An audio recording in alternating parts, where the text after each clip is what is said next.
পতন আমাদের কিসের জন্য হয়? নিজেরাই নিজেদের পতন ডেকে আনি। ওই অর্ধেকটা শ্লোক, একটা শ্লোক পাঠ করাই যায়। নিজের গৃহে ভাগবতের অর্ধ বা এক চতুর্থ শ্লোক যদি থাকে, তার কাছে অন্যান্য শত সহস্র গ্রন্থের সংগ্রহ তুচ্ছ।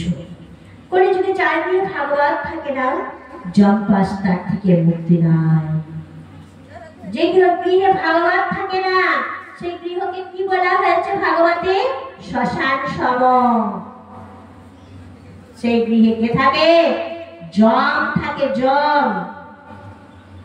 আমি বলিনি কিন্তু, যেন আবার কেউ ভাববেন না এই বউ বেশে পড়ে গেল ভাগবত আসলে এটা আমার বলার কোনো অধিকার নেই।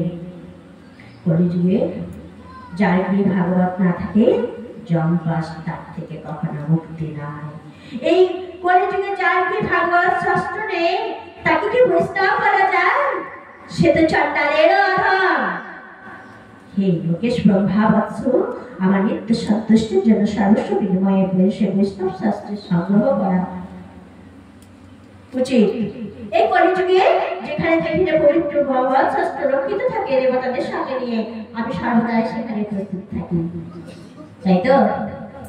যে গৃহে ভাগবত থাকবে, সেই গৃহে ভগবান থাকবে। কোন কারো বাড়িতে গেছেন, কোথাও যদি দেখতে পেয়েছেন যে ভাগবত শাস্ত্র সেই গৃহে রয়েছে, তখন সঙ্গে সঙ্গে মাথাটাকে প্রণাম করবেন। বলেন এই ভাগবত শাস্ত্রটা জাত শাস্ত্র নয়।